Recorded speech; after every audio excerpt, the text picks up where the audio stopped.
আসসালামু আলাইকুম ভিউয়ার্স, আমি ডাক্তার কাজী মোহাম্মদ রাকিবুল হাসান। আপনাদের সবাইকে স্বাগতম আমার ইউটিউব চ্যানেল বোন অ্যান্ড জয়েন্ট কেয়ার সেন্টারের পক্ষ থেকে। আশা করি সবাই ভালো আছেন। আজকে আমরা খুব গুরুত্বপূর্ণ একটা বিষয় নিয়ে আলাপ করব। হাড় ক্ষয়, আমরা বাংলা ভাষায় যেটাকে বলি হাড় ক্ষয়, জোড়ার হাড় ক্ষয়, আর আমাদের মেডিকেল সায়েন্সে বলি অস্টিওআর্থ্রাইটিস।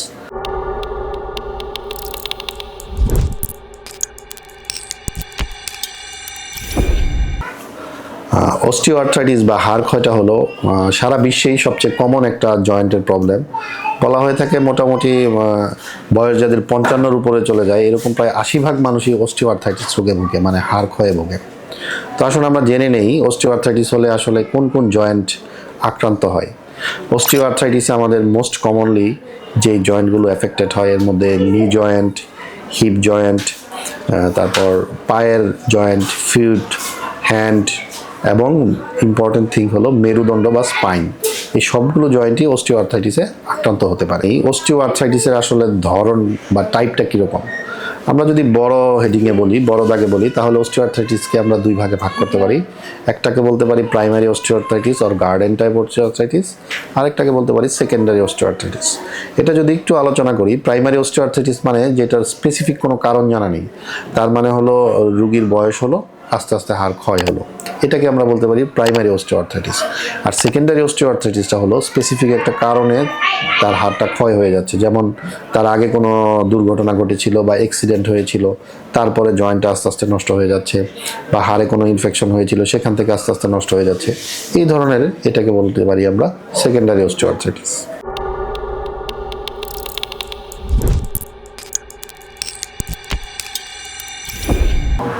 তো অস্টিওআর্থ্রাইটিসটা জানার আগে আমাদের একটু আমরা রিক্যাপ করি, একটু জেনে নেই যে আসলে জয়েন্টের মধ্যে কি থাকে এবং জয়েন্টের কোথায় আসলে অস্টিওআর্থ্রাইটিসটা হয়। আমরা যদি দেখি, এটা একটা জয়েন্টের মডেল, এটা আমাদের শোল্ডার জয়েন্টের একটা মডেল। একটা জয়েন্ট তখনই হয় যখন দুইটা হাড় সংযুক্ত হয়, যেমন শোল্ডারে এক পাশে আছে হিউমেরাস, এক পাশে স্ক্যাপুলা। তো এই দুইটা হাড়ের মাঝখানে আপনারা একটু খেয়াল করলে দেখবেন হাড়ের উপরে কার্টিলেজ থাকে, হায়ালিন কার্টিলেজ। এই কার্টিলেজ ক্ষয় হয়ে যাওয়াটাই হলো আসলে অস্টিওআর্থ্রাইটিস। দ্যাট মিন্স আমাদের জয়েন্টের যখন কার্টিলেজটা ক্ষয় হয়ে যায় তখন যেই সমস্যাটা আস্তে আস্তে উদ্ভব হয় বা আমরা হাড় ক্ষয় যেটাকে বলি, এটা বেসিক্যালি আসলে কার্টিলেজটা ক্ষয় হয়, অস্টিওআর্থ্রাইটিস এটাকেই আমরা বলি।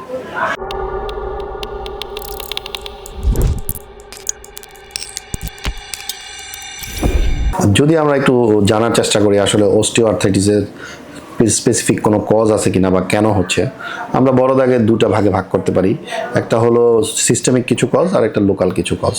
সিস্টেমিক কজের মধ্যে একটা হতে পারে এইজ, বয়স বাড়ার সাথে সাথে আসলে অস্টিওআর্থ্রাইটিসটা বাড়ে, জেনেটিক্স হতে পারে, এবং সেক্স একটা ইম্পর্টেন্ট ফ্যাক্টর। দেখা যায় মহিলাদের অস্টিওআর্থ্রাইটিসটা বেশি হয়। একদম স্পেসিফিক কজ না জানলেও ধারণা করা হয় মহিলাদের যখন মাসিকটা বন্ধ হয়ে যায় তখন যখন হরমোনাল ইমব্যালেন্স হয় তখন হাড় ক্ষয়টা বেশি হয়। এছাড়াও যারা ওবেসিটিতে ভোগেন তাদের অস্টিওআর্থ্রাইটিসের চান্সটা বেশি, এবং ডায়েটারি হ্যাবিট, খাদ্যাভ্যাসটাও খুব জরুরি। আর লোকাল কজের মধ্যে যদি আমরা দেখি, যদি অ্যাবনর্মাল কোনো জয়েন্টের সাইজ শেপ, মানে জয়েন্টটা তার আঁকা বাঁকা বা নর্মাল শেপে না, তাদের অস্টিওআর্থ্রাইটিস ডেভেলপ করার চান্সটা বেশি থাকে।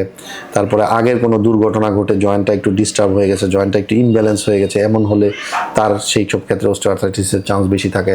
এবং কোনো রুগীর যদি নিউরোমাসকুলার ডিসঅর্ডার, মানে হলো কোনো নার্ভের সমস্যার জন্য সে ঠিকমতো হাঁটতে পারতেছে না বা জয়েন্টটা ঠিকমতো নাড়তে পারতেছে না, এরকম হলে তাদেরও অস্টিওআর্থ্রাইটিসটা ডেভেলপ করার চান্স বেশি থাকে।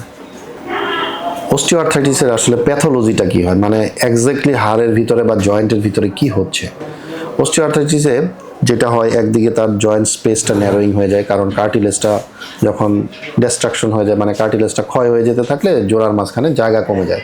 এই জন্য অনেক সময় আপনাদের রুগীকে বলি যে আপনার জয়েন্ট কমে গেছে, জোড়ার মাঝখানে জায়গাটা কমে গেছে, হাড় চেপে গেছে, এই ঘটনাটা ঘটে। আরেকদিকে হয় স্ক্লেরোসিস হয়, জাস্ট জয়েন্টের নিচে হাড়টা অ্যাবনর্মালি অস্বাভাবিকভাবে শক্ত হয়ে যায়, এবং একদিকে মার্জিনাল অস্টিওফাইট বলে, মানে হাড় একদিকে বাড়তে থাকে, একদিকে বেড়ে অস্টিওফাইটের মতো হয়ে যায়, এবং যেই সাইনোভিয়াল মেমব্রেনটা আছে, মানে হাড়ের যে কাভারিংটা আছে, সেইখানে যখন প্রদাহ হয়, মানে ইনফ্লামেশন হয়, সেটা ফুলে যায় এবং ভিতরে ফ্লুইড কালেকশন হয়।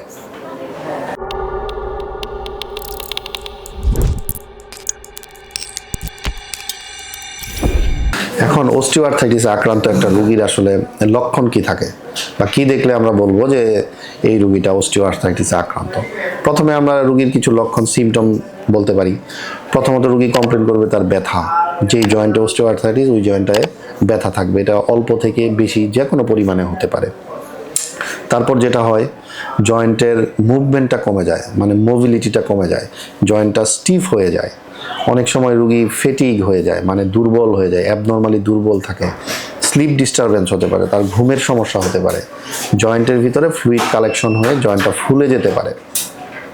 ইভেন এমনও হতে পারে রোগী ডিপ্রেশনেও চলে যেতে পারে, মানে তার ভালো লাগতেছে না, এরকমও হতে পারে। আর ডাক্তাররা আমরা যখন ক্লিনিক্যালি পরীক্ষা করব তখন আসলে কি দেখব? তখন আমরা দেখতে পাবো যে জয়েন্টের টেন্ডারনেস, মানে আমাদের মেডিকেলের ভাষায় যেটা বলি, জয়েন্টের উপর হাত দিলে তার ব্যথা ফিল হবে, সে পেইন ফিল করবে। জয়েন্টটা আমরা ফুলা পাবো, জয়েন্টের ভিতরে ফ্লুইড কালেকশন পাবো। এবং অনেক সময় দেখবো আমরা যখন রেঞ্জ অফ মুভমেন্ট, মানে জয়েন্টটাকে নাড়তে যাব, সেটা ঠিকমতো নর্মালি যতটুকু মুভমেন্ট করার কথা ছিল ঠিক ততটুকু মুভমেন্ট হবে না।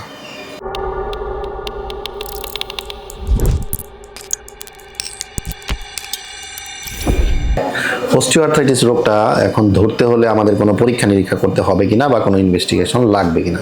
মোস্ট কমনলি আমরা যেই পরীক্ষাটা করি, এফেক্টেড জয়েন্টের আমরা একটা প্লেন এক্সরে করি। তো এক্সরে করলে আমরা দেখতে পাই জয়েন্ট স্পেসটা কি ন্যারোইং হয়ে গিয়েছে কিনা, অস্টিওফাইট মানে বাড়তি হাড় আছে কিনা, তারপর স্ক্লেরোসিস আছে কিনা, কোনো বনি সিস্ট আছে কিনা, এগুলো আমরা দেখতে পাই। এছাড়াও অনেক সময় আমরা রুটিন কিছু ব্লাড এক্সামিনেশন করি যে অন্য কোনো রোগ আছে কিনা সেটা থেকে আলাদা করার জন্য।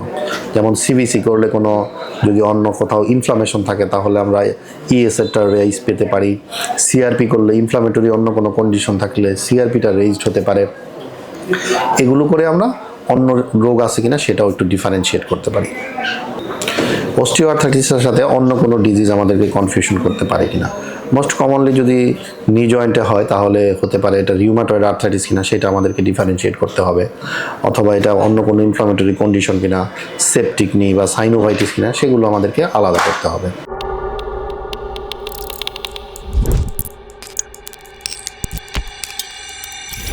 অস্টিওআর্থ্রাইটিস থেকে প্রতিরোধের কোনো উপায় আছে কিনা? প্রতিরোধের উপায় যদি আমরা চিন্তা করি তাহলে আসলে কি করা যায়?